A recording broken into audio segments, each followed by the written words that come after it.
Kırgızistan'ı mən çox sevərəm, insanlarını çox sevərəm. Çox səmimi, qəlblər bir, ürəklər bir, can qardaşdılar. Kırgızistan'a ilk defa geliyorum. Nasılmış? Çok güzelmiş vallahi. Beğendiniz mi? Hep merak ediyordum. Değil mi? Çok gezemedik henüz ama gördüğüm kadarıyla çok iyi. İnşallah daha çok da gezmek istiyoruz. Tamam. Hoş geldiniz. Hoş bulduk, teşekkür ederiz.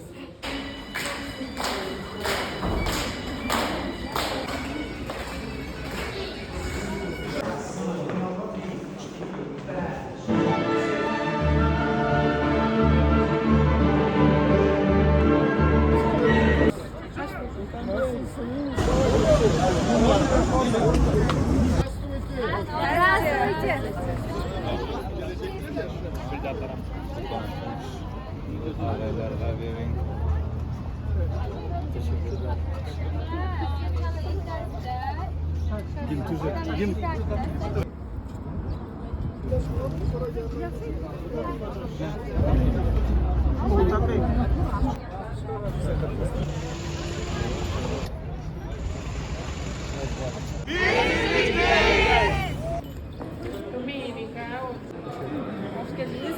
Buradaki bizim milli tarih müzemiz. Kızıl tibete yani hanlar kızıl şey giyiyor. Durmuyor Bana değil mi? sokuyor yani. Hiç durmuyor değil mi? Bana. Teşhüstan çapında çalışmaya başladı. Ha.